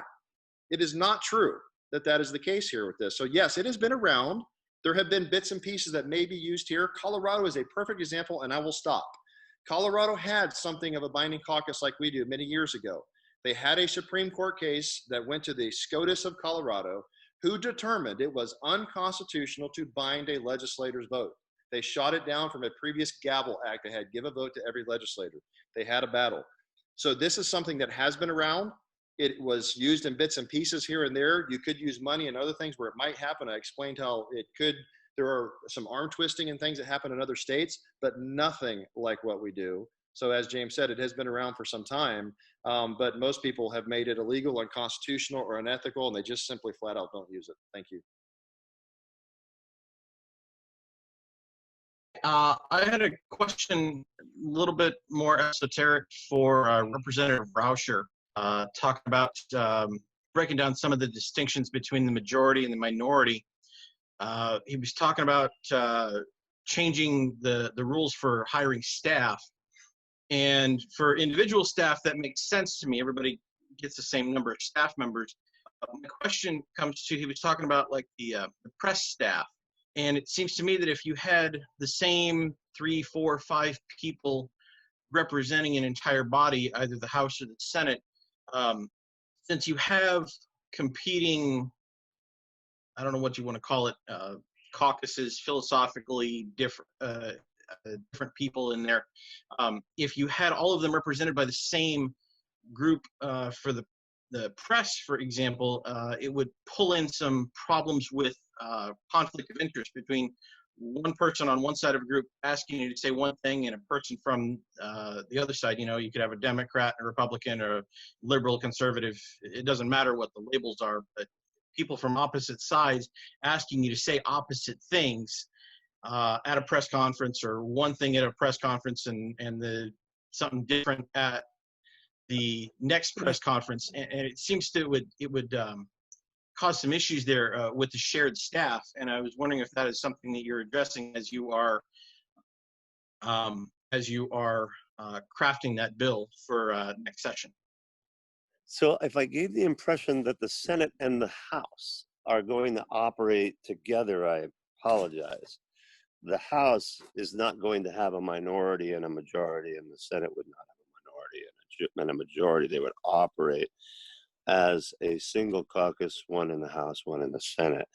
And so that may be where your question comes from. Is that correct? So in other words, you're not having the same 3 press agents in the House as you are in the Senate. They have their own and we have our own. Not exactly. I'm thinking, let's say you've got a group of Republicans and a group of Democrats in the House. If I'm understanding you correctly, you're saying that all 40 members would be going to the same group of 3 or 4 press secretaries. Everybody from that body would be going to that same group, same pool of people. Is that correct, or am I not understanding you? Well, right now, say I wanted to put out a press release, I have to go to whoever is in leadership in the minority. They're going to have to do the same thing in a majority right now. So you're going to still have to go to whoever leadership is at that time, because you've elected them for your chance to put out a press release. Am I anywhere near there now? As far as where the caucus is headed, leadership is where the caucus is headed. That's just the way it is. You can't have You know, that's the way it's gonna be when you're all working cohesively in one room. It's like in the minority, you have people that agree with what the press release says and people that don't. And in the majority, you have people that agree with what the press release says and what the press and what it and they agree or they disagree. And it's part of the deal. Not everybody's happy all the time. Hey, John, Rep. Carpenter here. If I can just add in briefly on this topic. Yes, you guys are the presenters. You can jump in anytime. So, So what Robert Myers speaks about is something that the minority has dealt with these last two sessions, and it hasn't always been the case. But it is not in regards to press, but it's in regards to legal counsel. We have one legislative legal affairs. Those people are hired and appointed by the majority, and we minority are told that they are apolitical, but they are there to support the majority. So if you're going to make a case for why a binding caucus needs to be eliminated, or any other argument that would be against the majority, or change to the legislature, like say, do we get to just perpetually delay formation of the legislature in January like we did? Or can we make some changes that say, hey, you know, if you don't get your act together after a week or 2 weeks, you flip a coin and you go with it, right? We've got to move forward. We're not going to waste everybody's time for a month. No. Those changes would require legislative legal support, somebody who has a legal opinion and can write the bill and that type of thing, right? But all of those requests from the minority's perspective all have to go through the legal department, which is there to support the majority. Now, I've been told that the minority used to be granted legal counsel. Obviously, it costs money, and those funds would have to be approved by the majority, so that the minority would have their own legal opinion. Sometimes the minority and majority have opposite views on a particular issue. Give it taxation, give it whatever it is, whatever the issue is. There's a legal opinion or a legal difference there. And right now, we would have to go to the same attorney that's crafting, or same group of attorneys that are crafting the legal opinion for the majority, and ask them to create a legal opinion for the minority that would argue against the majority. I see it as a philosophical problem that we're hamstrung. You know, the minority is there specifically to help put a check against the majority. No, we don't have the power that they do, but we should have the appropriate legal representation. And I believe, if my sources are correct, that is a choice by the majority to not allow the minority to have their own legal representation. And I'll leave it at that. Wow, that's incredible. Hey, from a layman's point of view, and believe me, I feel about as layman as they can get. So I'd like some elementary clarity here. But first, my perspective. It sounds like the legislative body, senators and representatives, have basically run into a roadblock and have no idea how to get through it. And then what it appears also like is that they're looking to the citizenry to actually give them the help they need to get through that roadblock. Okay, if that's right, then what the heck can I do? And then I would like to add, we have a governor that's been through this. We have an attorney general. Why no interest there? Why don't they take a vested interest in their own future for the state? Anyone want to tackle that one? I'll take a stab at it, and other people can jump in, George or Ben. So, yes, we've run into a roadblock, and it is unfortunate that there are not enough of us right now to change it. That's the bottom line, right? So, when you consider this, what happens is right now we had just a handful. I would say we maybe have 10, 12, 15. I'd have to sit there and do the math and the numbers of people that actually say they do not want a binding caucus, would not join one. and believe it is unethical and something we need to eliminate in Alaskan politics so that every legislator actually has an equal voice and cannot be ignored or silenced. But remember that within that number, you, as Ben and myself and others have explained earlier, it is a numbers game. And you can have people out there saying, you should do this and you should do that. You can say that all day long. But if you do not have the support and the numbers once you go to Juneau, you simply can't do anything because you're hamstrung. The best some of us could do last year was block, because we had just enough people, the override effort on the governor's vetoes. And then it came back around to this year with the binding caucus and how they did it. Guess what? We overrode it anyways with a massive supplemental budget and another $300 million add in at the end of March. So numbers do matter. So yes, there is a roadblock. Without the people being involved in helping us change things, it sometimes may be up to and including impossible to make that change. So for example, as I've used this analogy with many people, if you do not change the chess pieces on the chessboard, maybe that's not the best example because there's so many infinite numbers of chess outcomes, but if you do not rearrange the pieces, you'll get the same answer, the same game, right? Mm-hmm. So if you want to see a change here, for example, if we had different legislators and enough of them come in that would not join a binding caucus and would help pass a bill, both get it through committees and to the floor for a vote, then we can make it illegal and we no longer have to worry about this. But if we don't get enough people that come in or make a campaign promise and then join one anyways and use the excuse of, well, I had to, because that's always been the example, right? I had to join it or I didn't have any influence.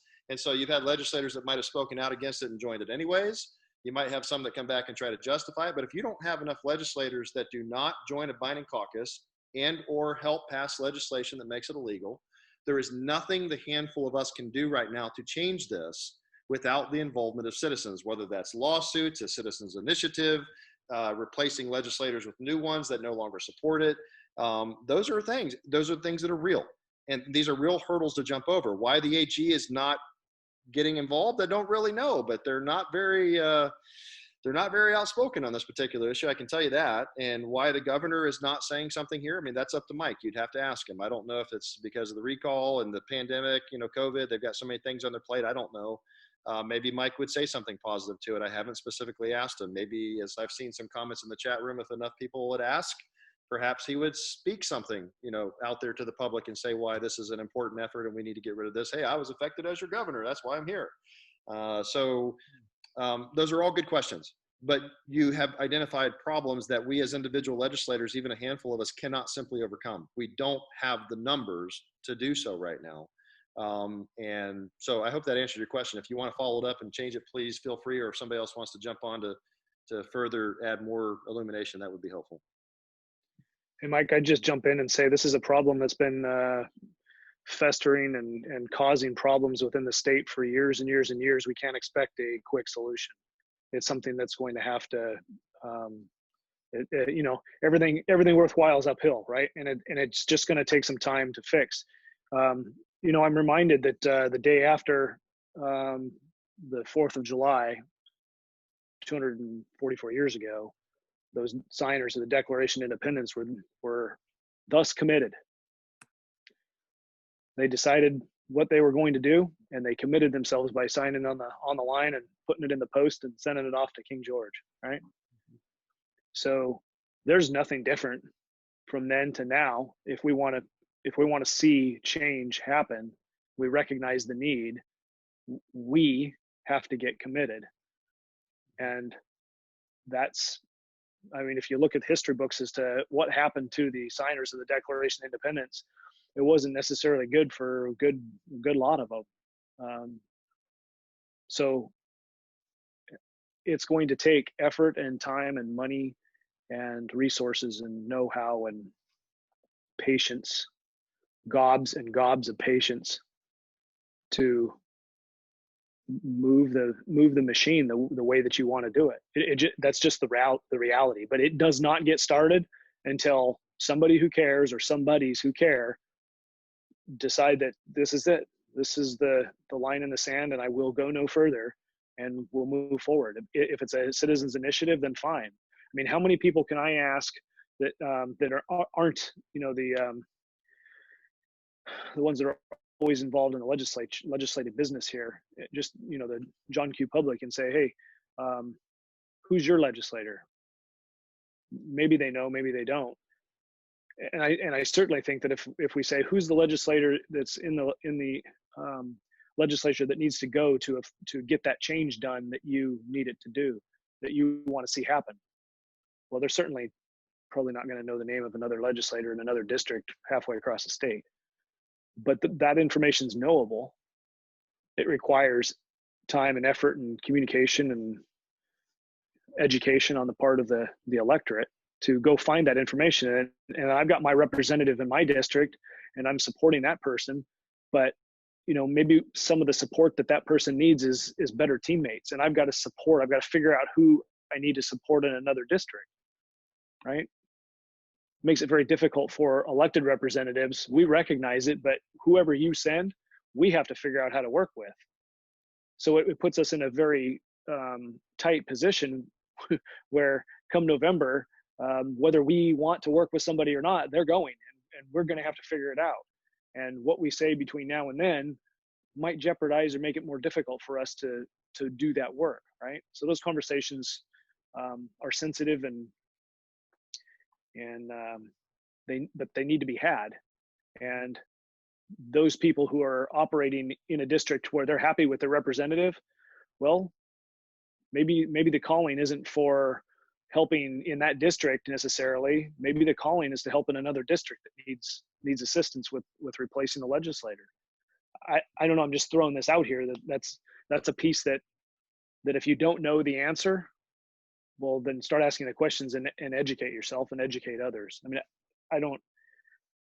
I'm certainly not lecturing. That's not the intent here.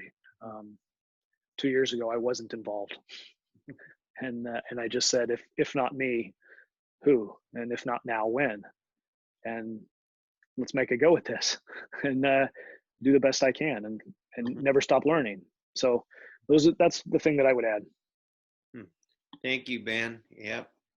Yeah, and thank you for stepping into the lion's den. I have the deepest respect for people who do that. So it occurs to me that we keep talking about this binding caucus like it has a life of its own. We keep saying the binding caucus, the binding caucus. The binding caucus is nothing more but a construct of a failed leadership, of a weak leader. We need to stop talking about it like it's its own entity and start talking about what it really is. It's Kathy Giesel and Bryce Edgman that put together a group of people, and it's people that are doing this. It is not its own entity. It's not like it's a law that they're following or some sort of deal that they're doing. It's people that are doing this. So the problem is we need the courage of the majority, the people that have R's behind their name, to say no. If you said no to a binding caucus, then there would be no binding caucus. The leadership would not be able to use it. And there have been many times in our past history when there has not been any binding caucus because they had a leader that knew how to lead, frankly. And that's the problem we have. So I think we are depersonalizing the real issue by calling it a binding caucus. We need to personalize it, and we need to put these people that are using the binding caucus as a dictatorial sort of construct to direct and control the people that they're supposed to be leading. We need to put them on the spot with their constituents, and it needs to be, if we have to do it with some sort of class action or legal lawsuit, that's the way we have to do it. But I think we can do it in a better way if we use people's names instead of saying binding caucus. And that's just my opinion. I see it, Mike. Yep. Thank you, Kevin. I'm going to answer that, and you're not wrong. This is definitely people, and people can be bad actors, and that's my point. I put the caution out a couple times. I wrote it here too. And so, like I said, Kevin, you're not wrong that people are abusing their power, and that over the years it hasn't always been used, and it hasn't always gone poorly. But I think there's been some things that have come to the forefront lately that have made it become more important that you see who people really are when they're put under pressure. For example, taking the PFD as opposed to reducing the cost of government, spending the CBR down, taking our savings as opposed to making the hard decisions to reduce the cost of government. And they keep the party going by spending our savings. so I'm trying to answer this in both sides here. You're not wrong on the people and what they're doing, and should they be called out for that behavior? Absolutely. Should they be replaced? In my opinion, I would love that. It would make my life easier. However, I don't want us to lose sight of the fact that if you only focus on the people, then the next 2 years or 4 years from now, or 6 years from now, we have a short memory. We tend to. And if you do not change the structure like Colorado and other states have done that said it is illegal, unconstitutional, however you want to do it, to allow a legislator to bind their vote, to promise their vote and be punished, so make this illegal, you're setting up a structure that people can't do this in the future. My concern would be with that approach only, but it's also a part of this that is valid, is if we do not continue with the effort to make the binding caucus illegal in Alaska, then you're going to allow people in the future to reinstitute it, bring it back, because the voters will forget.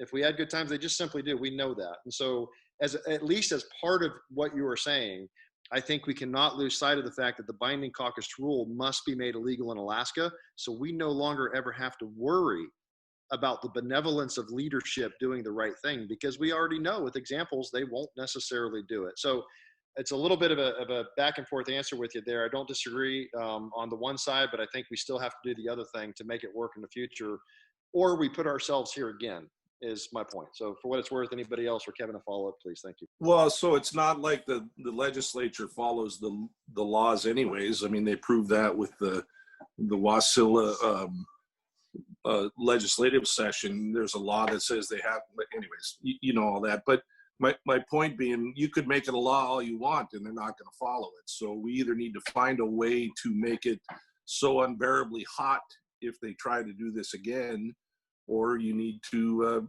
have it written into the Constitution. But somebody said sometime in the last week that they would have to join a binding caucus to get rid of the binding caucus. And I think that's wrong. What we do need is 21 Republicans to say we will not do that, in the House anyways, and 11 senators to say we will not do that, and then write that into law. But I don't know that we can get there. I don't know either, Kevin. One last comment to that. I don't disagree. I think you're attacking it from a different angle, and part of it that's important too with people. But if you do not make this illegal, we will never have the standing. You will have John Coghill and Kathy Giesel and others in the future will stand up and say, we can do what we want. See this constitutional thing? It's not written anywhere. We can do it. If we do not make it so that we have something to give standing to say, you're breaking the law, you make it very easy for them to do exactly what they're doing now. Say, there's nothing that says we can't do that. I may have looked at other options in here. I can tell you right now, the Fox's Garden Hen House in the legislature. Who do you think watches our own ethics? We do. Well, how are we going to really fix that if there's an ethical problem, right? So, because the very people that would have to do something ethically are going to circle the wagons and protect their buddies and friends. So my only point, Kevin, with that is that I still believe that we have to have that in place. And at least it gives us a legal basis moving forward, whether it's constitutional, and I agree, that's the best answer, but a heavy lift, but something that says you can't do that. Imagine if there was no court case or anything about the statutory PFD for this, like they did, right? I mean, at least there's a statute. If there was no statute on the formula PFD, shoot, that thing had already be gone. We would have nothing to hit them over the head with and make their life miserable. So I just want to throw that out. I think that you can't forget that part of it, or we will face this problem moving forward for what it's worth. Thank you. I know it's good. Hey, real quick, it's Rep. Carpenter here. Just Kevin, I just wanted to say that, I think it was George Washington that said this form of government that we have is completely inadequate for an immoral society. And you're hitting the nail on the head that we have to have good people to make good decisions. But from 2 years now, 2 sessions in the legislature, it is very clear to me that the legislature operates on precedent. It operates on what is written down, what is done in the past that we can point to and say, this is how we've done it before, and so we now are justified in doing it again. And just think about it for a second. We've got people rotating in and out, and sometimes there is a leadership vacuum or an experience vacuum, right? And so we're leaning on what has happened in the past to guide us into the future. We have a systems problem. It is fundamentally a system problem with how we operate, how we do business. And so it must change, whether it's in the rules, in the statute, or in the Constitution. It must change in order to force the legislators to take that option off of the table, because otherwise they'll just point to precedent and say, well, they did it before, we can do it again. is, it's easy to now say, yeah, the legislature doesn't follow the law. But just as Kevin was saying, they're made up of people. And Ben just said, we have a turnover every 2 years. So it's up to the people, the voters, to determine who gets there. And we need to stop being the victims and acting like the legislature is just something that happens to us. No, we the people elect them. And we are the ones responsible for who gets there. And it's our job to be talking to people and making this an issue. And there are two pieces here that I think I just want to bring us back around is, first of all, we have the primary and the general election this year where we can make a lot of those changes. Imagine, if you will, if we could have candidates, a majority, make it to the legislature who says we will not do a binding caucus, right? We're going to be the ones who institute change. That's where the second piece comes in that Senator Shower's working on, that says we're going to pass legislation that makes this illegal, and that sets it up for future success. But we can't get to number 2 unless we first address number 1. And we have a lot of good people, a lot of good candidates right now who, because of the people making this an issue, of listening to Senator Shower and the work that he's done, making this an issue, it's now become, I have people down here at home are talking about it because they're watching Senator Shower's videos. It's amazing, just the conversations and bringing it up of what that can do. We can make this a people's issue and bring about that change. But it takes new candidates willing to stand up at the very beginning, because as a new candidate, you come into the big legislature and it's intimidating. You get thrown into the room the day after election for organization, and you're expected to make decisions in a very fast pace. And the pressure's real because you're leaning on the people who have been there before, that institutional knowledge about the way it should go. And that's why the second piece of what Senator Shower's working on is so important. And what Ben said is that we need good people who are willing to make this change. But the institutional knowledge hasn't necessarily been good. So many times these past 2 years, we've heard, well, this is precedent. And we're like, so what? It's kind of like the old story about cutting the ends off of the hunk of meat, well, why do you do it this way? Well, Granny did always cut off the ends of the roast. This is the way we do it. And finally, somebody, after all those years, asked Granny, why did you do that? She goes, because my pan was too small. And they had taken it as gospel. No, this is the way that we do it. That's how ludicrous some of the things are that happen in legislature that make no sense, that they should not be, they are not effective. And this is the way that we've done it. And we face that, and people are not brave enough to stand up and say, no, we're not going to go this way anymore, because it causes a ripple effect and it rocks boats. And again, it gets back to, not wanting to rock the boat too much, because then you're seen as a radical, and you don't want to get out of favor with leadership because they control who you hire. It's the level of corrupt power is so bad that there are staffers required by the majority leaders are required to take notes on members when they're on the radio and report back to them what was said. That's the level of power that they want to hold over members of the legislature, your legislators. Mm-hmm. That's ridiculous to me, but that's how much they are willing to scramble and connive for that power. So you have a voice. I don't want you to feel powerless in this meeting. We definitely have an opportunity to make that change, and you need to be looking at the candidates and supporting them. Spread their name. There's things that you can do to help them to get this message out, and support the candidates in the primary and in the general, so that we can have that first step of making the change to not go the old way anymore. And then support Senator Shower in the next step of making it illegal to have this binding caucus rule. So we can do this. There's 50 people here who can have a big voice in every district. So, be encouraged that the ball is rolling. We just need to follow Senator Shower's lead on doing what it's going to take to get us across the finish line. Yeah. Trust me, Senator Shower and I have had hundreds of hours of conversations about this matter over the course of the last few years. Because of the binding rule, I have lost 3 committee chairmanships. I've lost the finance seat.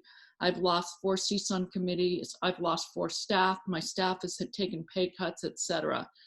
But I want to say that I believe what's happening right now is a blessing in disguise, because what is surfaced by the particular people that are in right now, and that we are here for such a time as this. We are here for such a time as this to correct this, because we are in such a critical juncture right now in the state of Alaska with the decisions that need to be made.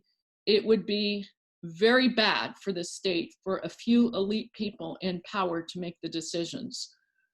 All Alaskans need to be represented at the table as we make the decisions in the next coming year. And the only way that can happen is if the binding rule is abolished, if we get rid of it.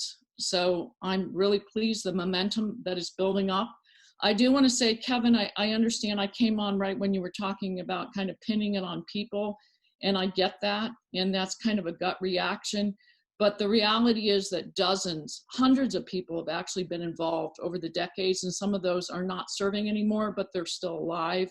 For instance, if there were criminal charges, that kind of thing to be brought forward. I think it's better to show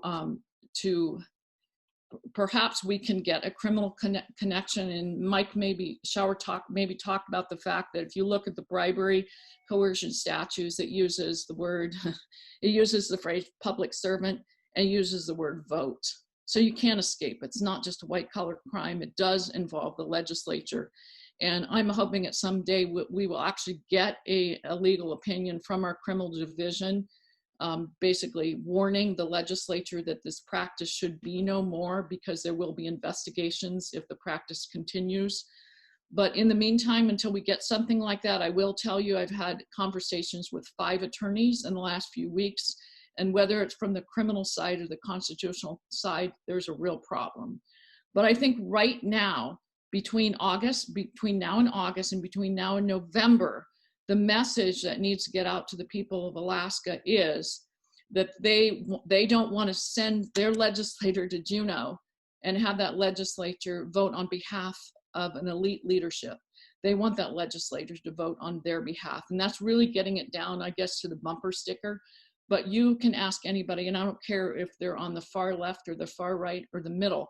Nobody wants their legislator to go to Juneau and have to vote according to the way leadership wants. It just goes against everyone's gut. So I think that's really where we need to come in at this. And we are working different angles. You haven't heard me so much. I've let Senator Shower be the spokesperson for this, but we're in constant communication, and we are looking at this from various angles. But I believe that in this particular time in 2020 and what the state of Alaska is facing, with where we are with the PFD, with the savings, with low oil prices, we absolutely have to fix this, because we need a solution that represents the entire state, not just who happens to finagle their way into leadership. And so I'm actually, in a crazy kind of way, thankful for the Senate president that we had, because it really exposed this. It's been hard. I haven't liked it. It's been tough, and it would be easy to want to do this to be vindictive, but I'm not going to be vindictive even against Kathy Giesel as much as what she's done. We have to fix this, because we've got to get it right. It's the right thing to do. So even though people have wronged some of us, we have to think about it as statesmen and stateswomen as what is right for the state of Alaska. And it is wrong. It is absolutely wrong for elected officials to go to Juneau and vote according to the way someone else tells them to vote. It flies in the face of a representative republic. And so for that reason, I think distilling it down to how it impacts the people that are busy getting up in the morning, going off to work and taking care of kids, and how they expect, when they elect us. They expect that we're going to go there with their best interests and vote on their behalf. And as soon as they find out that's not the case, they're not going to be happy. And I think that is what is ultimately going to change this. So thanks, and I'm sorry if any of that's repetitive because I wasn't on earlier, but I do appreciate what Senator Shower is highlighting, and I am very thrilled to know that the momentum is building across the state, and this really resonates with people. They do not want the binding rule. It's archaic. It's got to go. I've been pushing on this for about 9 years now, the Binding Caucus. And I mean, we went way back and started digging into the actions of even people like Representative Parnell when he was still in the legislature and how they were operating. And over the years, this has evolved. We've started to label it a little better. We've gotten zeroed in on some things. Just to echo kind of what Senator Hughes and what Kevin McCabe were saying about, you know, the statutes are violated. The difference is that the statutes that are violated, like blowing through a budgetary statute versus committing the act of coercion, which is a felony, is one is under the criminal statutes and one is just some administrative. You might get a fine, you might get a slap on the wrist. The other thing is that when you do it as a body of people and blow through a statute, you have 60 people that are in some regard going to be held accountable. But if you are the ones bribing somebody or enticing them, or if you're one that is doing a coercive action, that's on you. That's a personal choice. So it's different in the way that those are going to be worked. And that's why we need a system change. One of the things that I have seen and watched happen, which is different than the movement that we see underfoot right now, is that we still have candidates and we still have legislators who dabble in and out of this binding caucus or straddle the fence or make comments about just not having enough knowledge about it. I am saying that if we have people who are running for office, ask them, or they should be coming out and declaring, I will not stand for the binding caucus. If they are in the legislature, in the minority, because right now I'm not afraid to name names. What I'm afraid of is that there's retaliation going to come back on me as a staffer for Senator Shower if I name names, right? But I'm not afraid to name certain names. If we have people that are in the House of Representatives who are the leader of our minority and they declare that they are going to, in some fashion, maybe support a binding caucus or use it or employ it or maybe say that it's not there, the other members of our minority should say, I'm not joining that caucus. You can have your own caucus. You can be caucus of 1, 5, 6, whatever it is. But we should not be, we should hold our own legislators that don't believe in this to stand up and say, I am not joining anything. If they put a piece of paper in front of me, if they tell me I have to agree by words or other conduct to anything, do not support it. If we have candidates that are saying, I don't know enough about it, I'm not really sure, that's this body or that body, be afraid. Even the best of candidates need to have a clear issue on this. This is what's driving the corruption in Alaska. You can see I have a 12-year-old daughter who's here with me, and I've been educating her on this since she's been very little. We've been talking about this a lot. This is a civics lesson. My challenge to all the legislators on the line right now is, I challenge you to put together a bill that says we are going to put in the curriculum of all of our schools the binding caucus and how to effectively coerce and bribe people to do things. We should be talking about this around our tables at dinner. Why do I say it like that? Because it is so ridiculous. We wouldn't teach it to our kids, and we would never teach these values in school. And if we're not going to put it in the curriculum of our civics classes in high school, then we should definitely be looking at trying to find ways to put it in statute. We proposed a number of statutes. I think I posted them in this chat line here.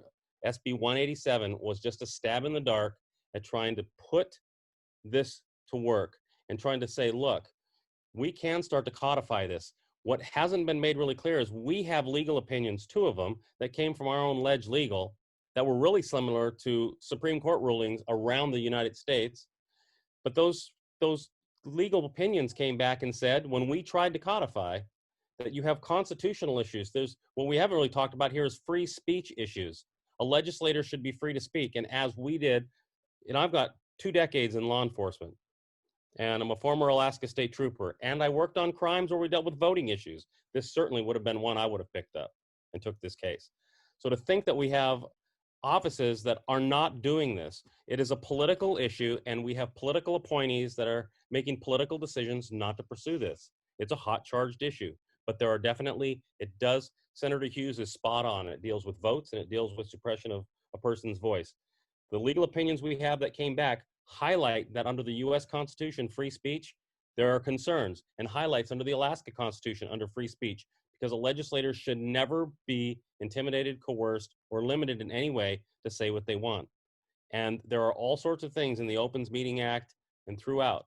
So when you have 3 and 4 legislators in the Senate, the body that impacts us, that sort of control and coerce, we should be concerned when we have other senators, like right now, posted all over Facebook. Senator Rivak was proud to post that he was contacted prior to his confirmation vote by leadership privately, and then they presented him the binding caucus, and he gladly signed on to that. And all of his positions have switched since that time, and he was given all of Senator Shower's assignments, including staff and committees and that sort of thing. It's hard to look at that conversation, not imagine what was going on. We don't know, we weren't there. But it's hard not to recognize something happened in those conversations. How do you present somebody and not think that they weren't coerced, and think that was a legitimate vote that went forward? You know, it's scary to see that we're doing this and that we don't have criminal investigations opening up and looking at this. So citizen referendums, statutes that we can do, calling the governor's office, writing letters, getting on emails. Every legislator on this thing right now should be typing a letter tonight to the governor saying, I demand that you have the AG look at the binding caucus. If in a week, if we don't have 7 or 8 of those letters in the governor's office, that's on us. We're just words, right? You know, tell your legislator, I want to see the letter that you wrote to the governor's office demanding the AG did it. Ask your legislator that's in there right now, right? I'm not saying that they are going to, aren't going to. That's on them.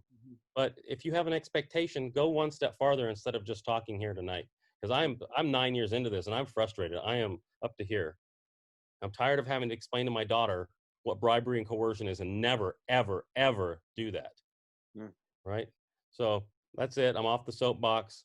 You can tell our office is pretty hot and charged about this. We've been doing this. We've done massive amount of research. Senator Hughes' office has done a massive amount of research. There are others that have been part of this, but you know, I am fired up, and I'm at wit's end with it. I don't know what else to do except we've got to continue. There's a great amount of momentum. A lot of people making great comments. People get it, and we just have to take the next step. Now we have to start doing stuff. John, I'm going to add to that before I go. And Carol, very briefly, this is Mike Shower. I just want you to hear this because this is germane to know why you cannot rely on people to do this. You need a structural change. I was informed by, and I'm just going to use the name because at this point that it's fights on as far as I'm concerned. These kind of abuses of behavior need to be highlighted because it's what's possible under a binding caucus. I was told verbatim by Senate President Kathy Giesel that part of my punishment was for my speech. Understand what I just said, folks. A sitting Senate president told another state senator that part of his punishment was for what I said on social media and the radio. Can you think of another more egregious violation of a First Amendment right than a sitting legislator who represents 43,000 people than to be told he's going to be coerced unless he shuts up? That's what that did. Imagine the chilling effect of somebody having that kind of power to tell a legislator that they need to shut their mouth or they will be punished. And in fact, I was. It was not just for my supposed one vote. It was for my speech. There were 13 other people that witnessed that, folks. You need to understand how damaging this is in addition to his rant. But that's the level of abuse of power we're talking about and the effect it has. You need to know why this matters. Thank you. For those of you that don't know me, I served 10 years in both the House and the Senate. And I served under a binding caucus, but it wasn't the kind of binding caucus that I've the abuses I've seen of with this leadership, respectfully towards leadership. It was more of a we're going to build a consensus within the caucus, and a majority of the people in the caucus felt like the budget was a good thing. Then those of us that disagree had our say, but we were listened to. We weren't just marginalized and told to sit down and shut up. And if you don't vote, you're going to lose your committee. Never saw that happen when I was in it. I think there's only two things and two tools left in our toolbox. One is the Citizens Initiative, and the other is, instead of just writing the governor and saying, tell the Attorney General to investigate it, I think the Attorney General needs to appoint a special counsel. And the special counsel needs to do an independent investigation. And I think that's probably the next step. So that's my recommendation, and thanks for listening. And not bad for a recovering politician to talk so short.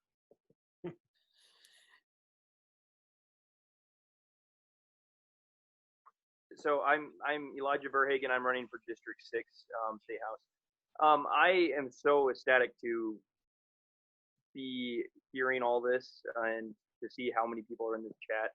I've worked 7 sessions in the legislature as a staffer, and I was just really excited when Senator Shower, Senator Hughes, and Representative Carpenter and Vance all kind of brought this to the media in the Capitol building this last session when I was working for Rep. Jackson.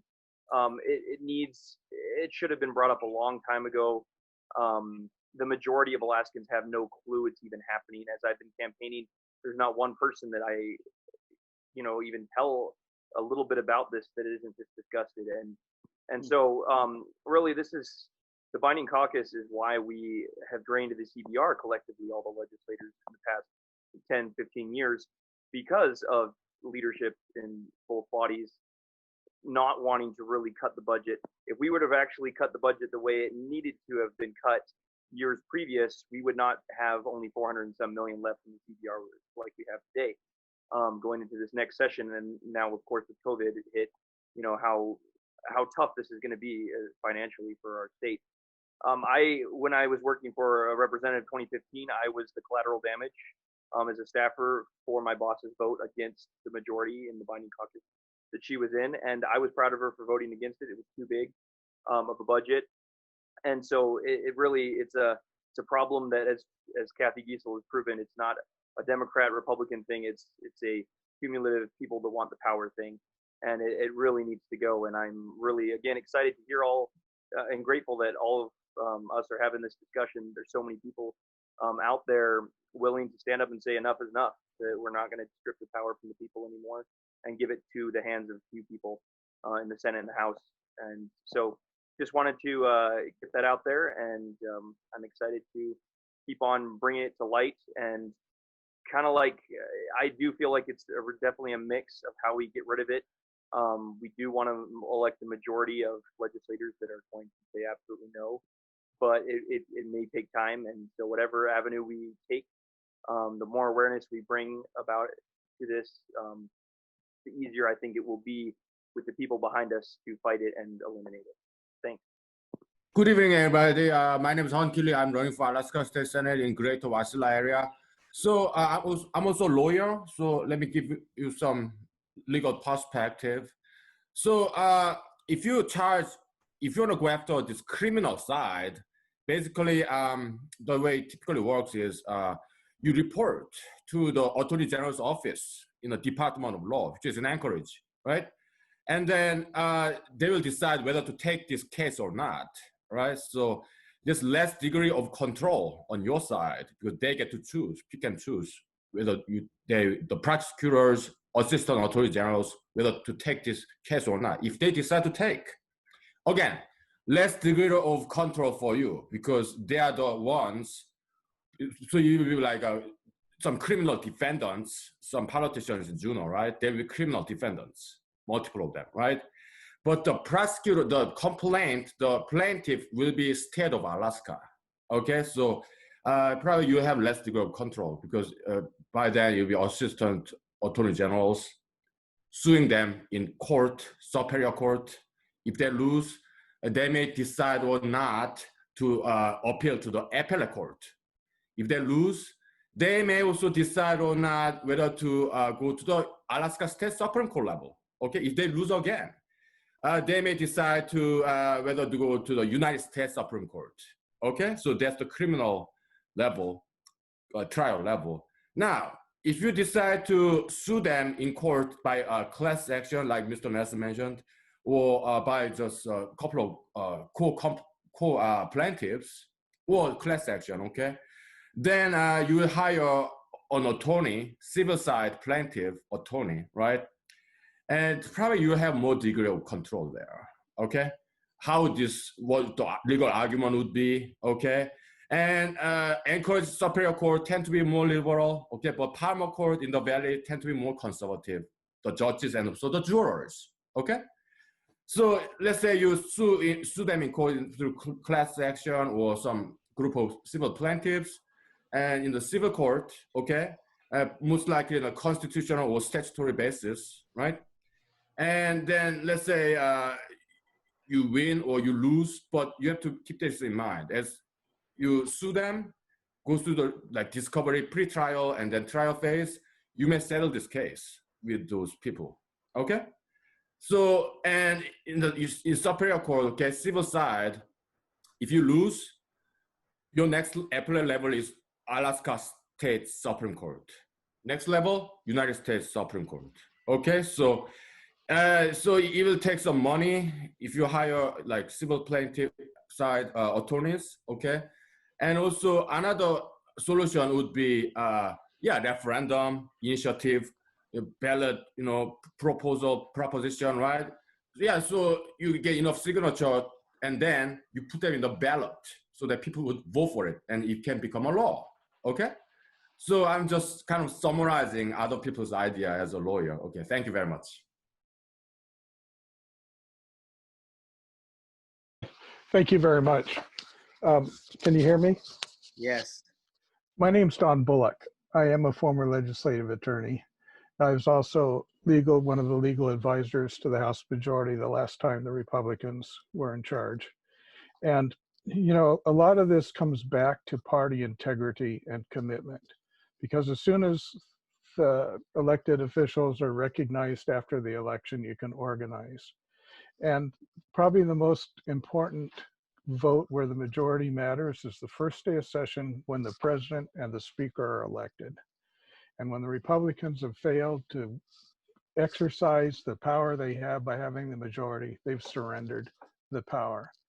If they were to stick together, then you could decide your own rules within the caucus. You could avoid the binding caucus, which it's not even a rule. It's a key to negotiation, but besides the majority votes for speaker and the president, there's also the other issue of the 2/3 votes that are required for rule changes and the 3/4 vote that's required to override budget vetoes, as well as to tap into the Constitutional Budget Reserve Fund. The Constitutional Budget Reserve Fund had the 3/4 vote requirement to make it hard to tap. Well, that's just become a negotiation point. Projects are promised and promises are made, and that's what's driven the budget. So the responsibility starts with the party, its members, it's the people that are elected to represent people under the Republican banner. And there's been a horrible failure in that way. That's all I have to say. Thank you very much, Don. I appreciate that. I think that's going to wrap it up then. Thank you all for enduring this length of time. I know I'm getting a little bit stiff and need to get up and move. This has been very, very informative and fruitful. I believe what we need to do now is get this, let everybody know about this. Send this video around. Mike Showers has one that he's done several of these chats where he's talking about these very same things. Get them out to the people. That's the whole purpose of this, is to expose what's going on.